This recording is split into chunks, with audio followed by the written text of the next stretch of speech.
Well, guess what time it is? It's time for another RV project. Today's little project is we're going to be replacing our 11-year-old Vizio. That you'll see this is in a Winnebago 38J. Kind of got a unique layout. Kind of sits here at an angle, which is really very convenient when you're sitting on the couch. You don't twist your neck trying to see TV. So we love the floor plan. But originally it came out with a big old CRT TV. It weighed 200 pounds probably. So this Vizio is starting to crap out on us. If you can see, it's got this yellow bar on the bottom. It's been doing that for a while, and then sometimes I'll turn it on, I get these vertical lines. It's just kind of freaking out.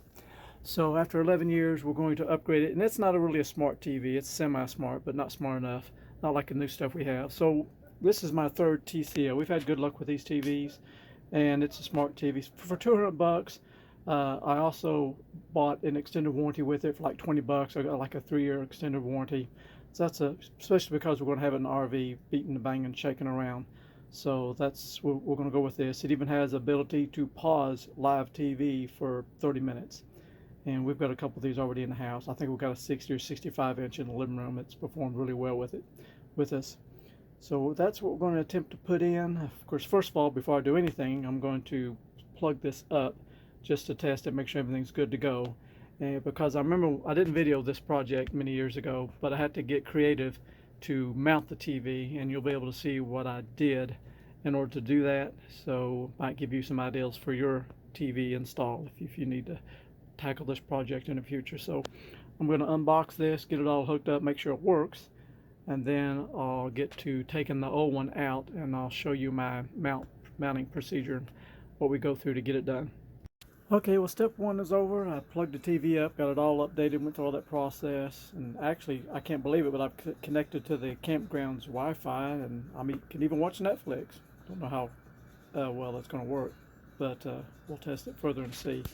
Okay, so the biggest thing now is to start taking the old one out and see what I'm going to run into trying to get this to mount. Alright, so you see my creation I made many years ago, and it's worked well. For 11 years this has held the TV, and I was going to show you kind of up close how I did it. On the back side, so I went in here with these braces, just a couple 2x4s. Got one here on the bottom side. There you go. See how that's done to support it. And then you got the 2x6s going up. And I had to add some shims to get my spacing the way I wanted it. And now a tricky part was getting the pattern lined out, this 4-bolt pattern. So the way I accomplished that is I took me some bolts. Here's the old Vizio. What I did, I took me some old bolts, cut the heads off, and ground it to a sharp point. Then screwed them in here, all 4 of them. So imagine I had 4 of these, looks just as pieces of thread, and they were shorter than this, but then it was ground to a sharp point. So then I just picked up the TV, I got it exactly the position I wanted it, and then pressed it against the board. So when I pressed it against the board, it made me a nice sharp little indentation. Exactly, that way I knew exactly where to drill my holes. And so that worked out really well. So now I'm hoping it'll work out for this TV. I did some measurements. So from here to the edge, seems to be about the same dimension as the Vizio. So hopefully that'll line out for me. So I'm hoping I don't have to re-drill my pattern. That would be nice. I may have to do something with my spacing, because there's something a little bit different here with getting access to my HDMI cables. Where the old TV was right on the edge, I could access it pretty easy. This is recessed back a little bit more, so that may be an issue for me. And I noticed the new TV does not have any composite connections, which I may have to get me an adapter for that to adapt over. So I'm gonna do a little more thinking, and we'll make progress as we go, I guess. Oh, I left a little part out, because remember originally this had a big CRT TV in here, probably 200 pounds. Of course, after I drilled my holes, of course I had the problem of, once I put the TV up here, I had the problem of accessing the bolts to tighten them up. So I just drilled me a hole right here. So that way, you see I got this pillow, I lay down here, stick my head on this, stick my arm up here with a ratchet, and then I can access the bolts real easy and get everything snugged up and all. So that's how I did that. So I did a dry run, mounted the TV. Everything mounts up in the old holes just fine, but I am going to have to put me another hole in here so I can gain access to all my connections, because all my connections on the new TV on the right side, where the old one is on the left side. So that's what I'm going to do. In fact, I didn't have a jigsaw with me, but I had a camper here that had one, so I borrowed his jigsaw, because remember, I'm doing this here on the road. I'm not at home where all my handy tools are, so I'm having to improvise, but we'll make and do. We'll get it done. All right, you see I got the hole cut out, but after did that, I kind of looked back and was just going over, well, actually, I was admiring the mess I've created and thinking about what a wonderful woman I have, for she's allowed me to do this, and she hasn't killed me yet. Have you, Sweet Pea? Sweet Pea? Talk to me, Sweet Pea. Selective word being yes. Okay, well, she's Yet. holding back. She hasn't hurt me yet, but Yet. she's seen my messes before, and she knows I eventually get everything put back together. But you can see my messes, tools, and old TV, new TV, and tools and sockets and stuff. But I just have to remind her, I've made bigger messes in the past. So all in all, this is not that bad compared to what I've done in the past. So all right, we better get back to work. So I was kind of reinvestigating my mount that I made many years ago to see how well it's hold up. And you can see it's really stout. I got to thinking, why did I make it so strong to begin with? So I got to looking and comparing. The old TV, it came in at 40 pounds, quite heavy to be hanging on just the 4 little screws. And I noticed the new TV, it comes in at less than 16. So we're going from a 42-inch TV to a 43-inch, yet the weight is less than half. So it's amazing how this technology has changed and got lighter and lighter and better quality, we assume, at least more features anyway. So anyway, these 2x6s will have no problem, I don't imagine, supporting that 16-pound or 15.6-pound TV. So of course, when you're in an RV bouncing around and stuff, you really want a really strong mount, whatever you choose and whatever you use. I know they make those hinges and that kind of stuff, but I really didn't need it in this application, because I wanted the TV back against this as tight as possible, and I wanted it as firm as possible. Like I said, this thing's lasted for about 10 years and never did move an inch. So I guess that's going to work again.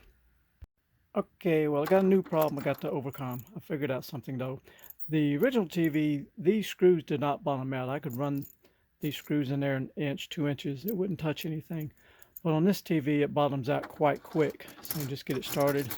They don't go in very far, and they're locked. That's as far as they go in. So I don't know if they go in 5/8 of an inch. So in order to get them tight, I've went down to this hardware store and picked me up some 6mm nuts, lock washer, and a flat. So I'll tighten these all the way till they bottom out. Then I'll use the nut to do the final snugging up against the back of the 2x6. So that's what I'll be doing my final adjustment and getting it all clamped good and tight. While I'm on the back side, I thought this was pretty cool. I misspoke earlier. I said 30 minutes pause time. When you're watching live TV with this television, you can pause live video up to 90 minutes by inserting a 15 gigabyte thumb drive. I thought that's a pretty cool feature, for $200. Pretty amazing. And you got optical out and all this cool stuff. Something new I've discovered is this ARC. It's called Audio Return Channel. I believe that's right. So they make a special HDMI cable for this. So that way it gives you control. The one remote controls the volume both on the receiver and the TV. It has two-way communication. So that's a great feature. When you power it on, it powers on the TV and the receiver at the same time. I don't have to make it with two remotes anymore. So that's going to be an added bonus. All right, it's almost go time. So I got the screws in place here, and with the help of my Sweet Pea, we're going to get the TV. I'll let her hold the TV while I get the screws started on the back. You can kind of see the idea of what I'll be doing. Once I get them started, the screws will bottom out. And then I'll use these nuts to do the fine tuning. That'll pull the TV back against the board. So that's my plan of attack. So just see how it works out. All right, so the TV is mounted, good and secure, looks good, but I got some problems I don't like. First of all, where's my finger? There you go. See that big gap under there? Don't like that. The old TV, because of the larger frame, even though this TV has a bigger screen, remember we're 43 inches versus 42, so I got more real estate to watch TV on, but because it's got that hardly no frame going around the edges of it, I'm seeing all this black and my boards at the bottom. I don't like that. I'll show you. See I don't like that. I got to get rid of that some way. I got to come up with a fix. I think I got a plan. Another thing I do not like is this. You stand up here, walk by, you see these boards and stuff. I don't like that. The old TV fit right against here nice and tight. So it's two things I need to overcome. I think I got a plan for the bottom piece. I got me a piece of cardboard, and I'm going to spray paint it flat black tomorrow. If I was home, I'd probably wrap this in like that speaker material, that black, so it would, that way down there would look like just a black speaker or sound bar. But I'll spray paint this flat black because I don't want to look at that hole for the next couple of months. I'm going to do that. And then I got a plan. Where's my stuff? Hang on, I misplaced it. All right, this is my first thought. I just want to come up with something to fill this hole with. I'm going to get this, was this noodle stuff or insulation for your pipes, and shove that in here. Of course, just having a black piece, I'm thinking that'll look pretty good. It fell down in there. But if I have a big long piece go all the way across, it'll just be nice and black to fill up that hole. So that's my plan. Another little thing, I know I get sidetracked, but this might be helpful for somebody. See, I got some grease or something in the carpet, and I've had good luck using this Windex window cleaner. I'm gonna see if it'll work this way. We'll just see. Usually it does. Work it in there a little bit.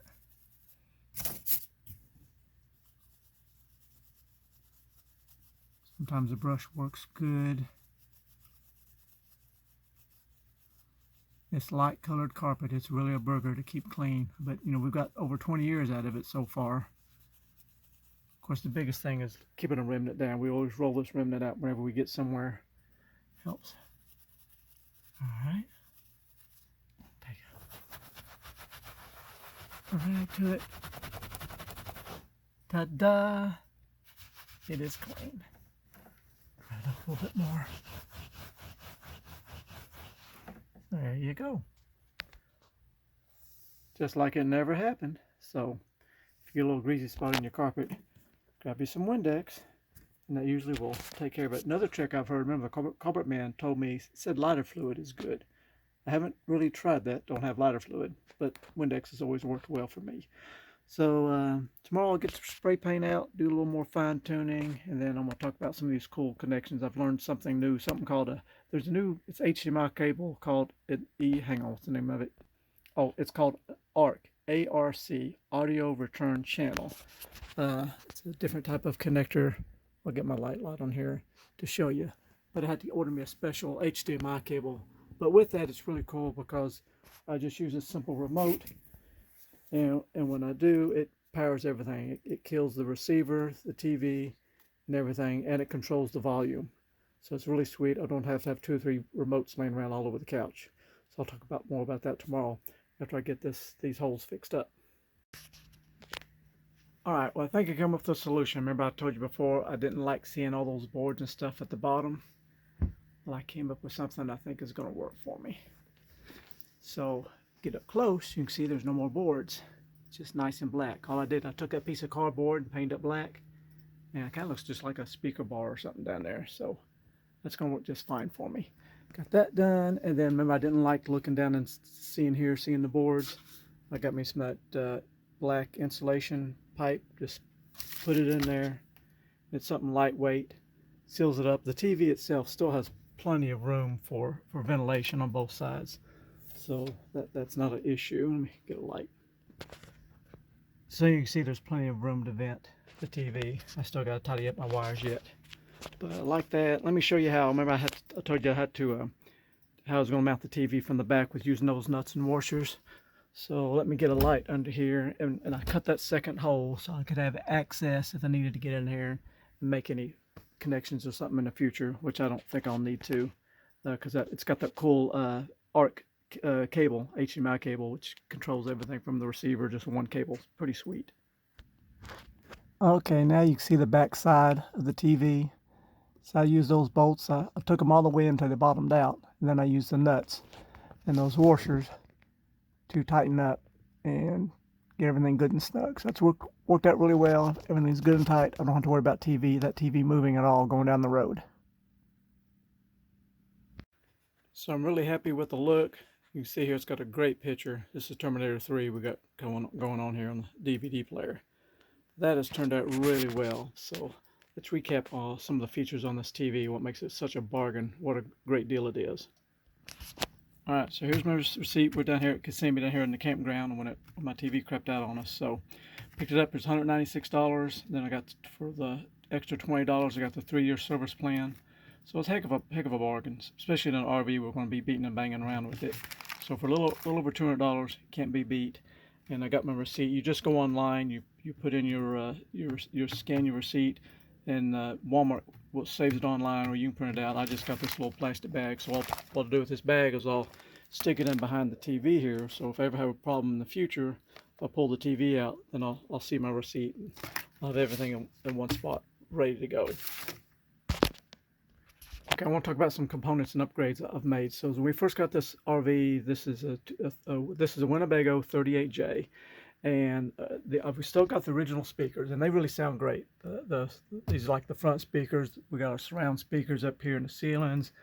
We got 2 more over here.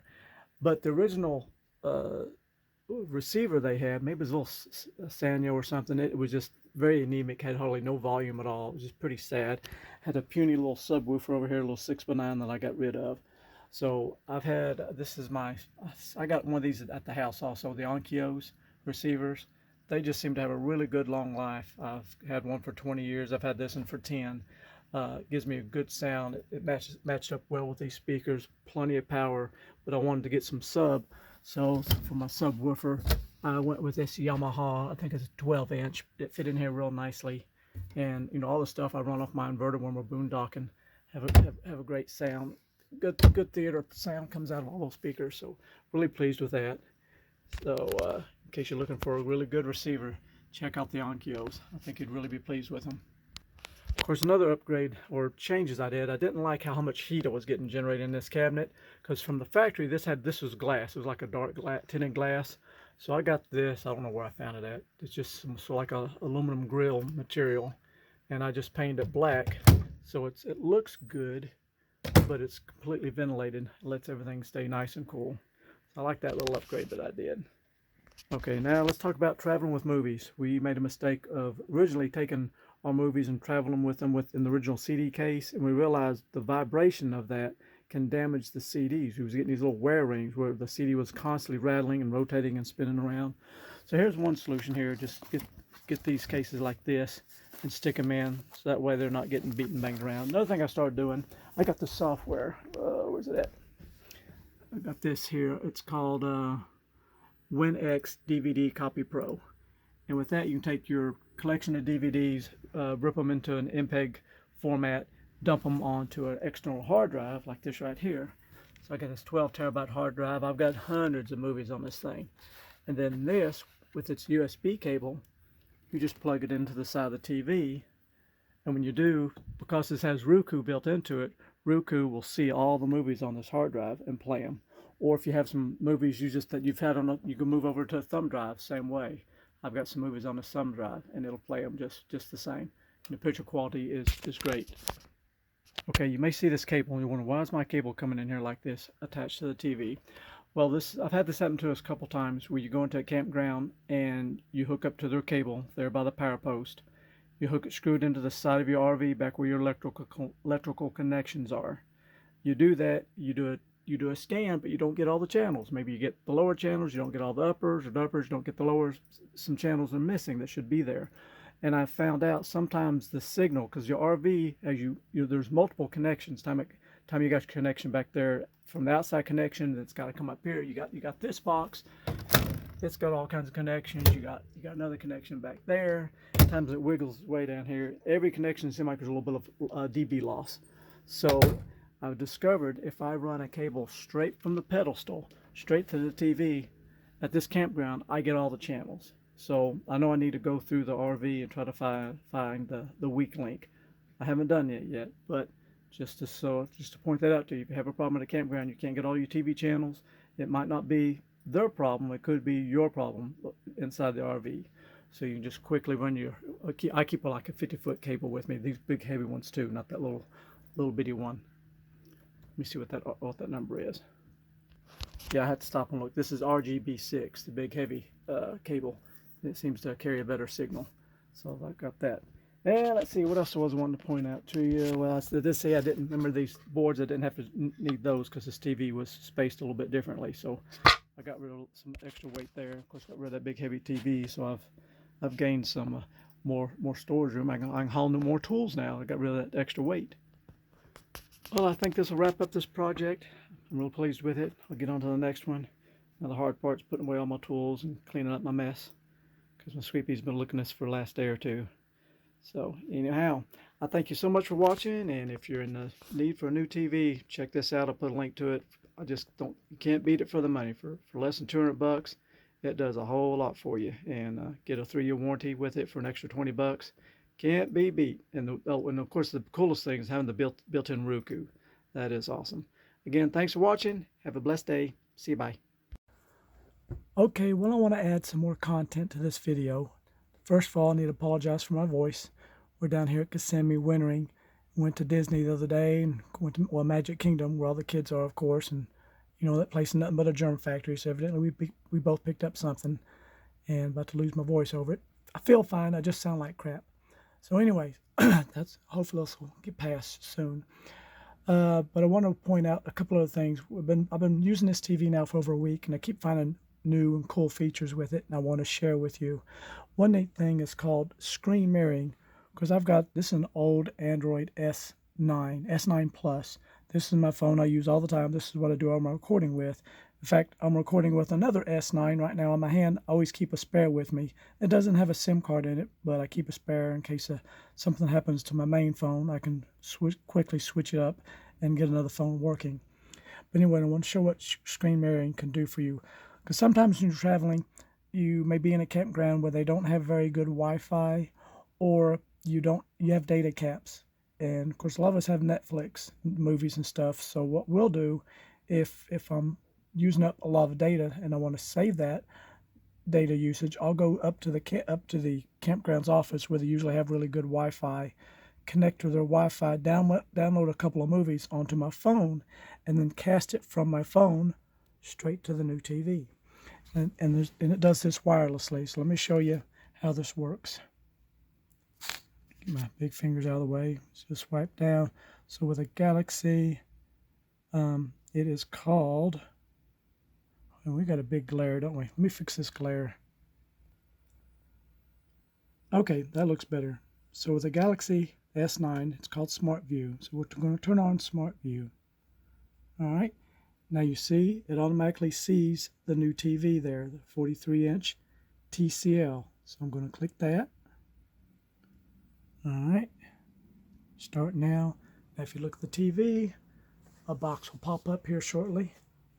There it goes, asking if I want to allow this connection. I do, of course. And so now, whatever is on my phone will appear on the TV. So you see that's what's on the TV is what's on the phone. And so then I'll go to my Netflix app, wherever it is here. Go to Netflix. And I go to my downloads. You see where I've downloaded previous movies. And Life in Color, we click that. Let's click play.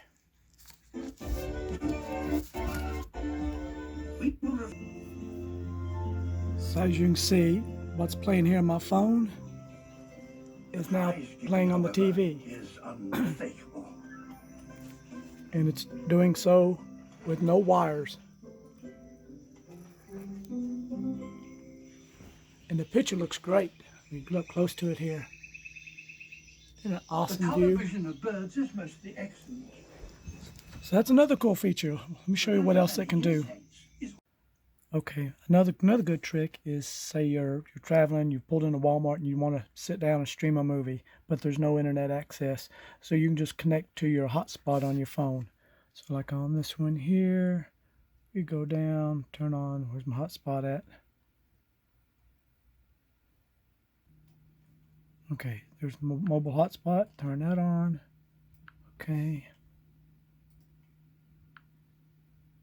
All right, so there's my login. I know what to look for. It's on the TV. we just click here, let it do a scan, and it comes up right on top because it's the closest, and we will make connection. Alright, so now we're connected, and so now we can just go home and probably queue up something here. All this stuff. Options, unreal. How many options you got? Well, Netflix.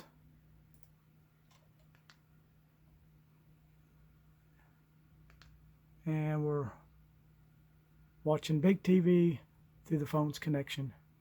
Pretty easy. Let it buffer for a second. And now you can see nice, pretty screen we got through the Wi-Fi off the phone. So that's another way you can watch TV. Okay, another nice feature. Say, for instance, you pulled up a really cool documentary on your laptop and you think, well, it sure would be nice to watch that on a big screen. So here's my YouTube documentary. I'll click play. In an age when Greece and Rome were but a... Let me pause it. Let me turn down the volume. Okay, now you need to do this in a Chrome browser. So right down here, see the Chrome browser? You have to do it in your Chrome browser. And down here at this button right here, click to cast it. Click the casting button. Pops up. Right there it is, 43-inch TCL TV. Click that button. distant dream. One civilization.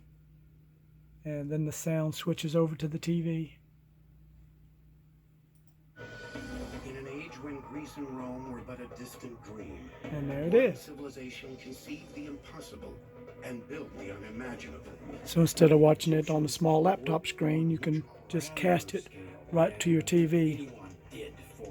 Okay, another tip you may or may not know about. Back home in Kentucky, we have Spectrum as our TV provider. But so there's an app for that on the Roku box. So no matter where we are in the country, we can log into the Spectrum app and view our local TV. So I'll just show you right here. Let it load.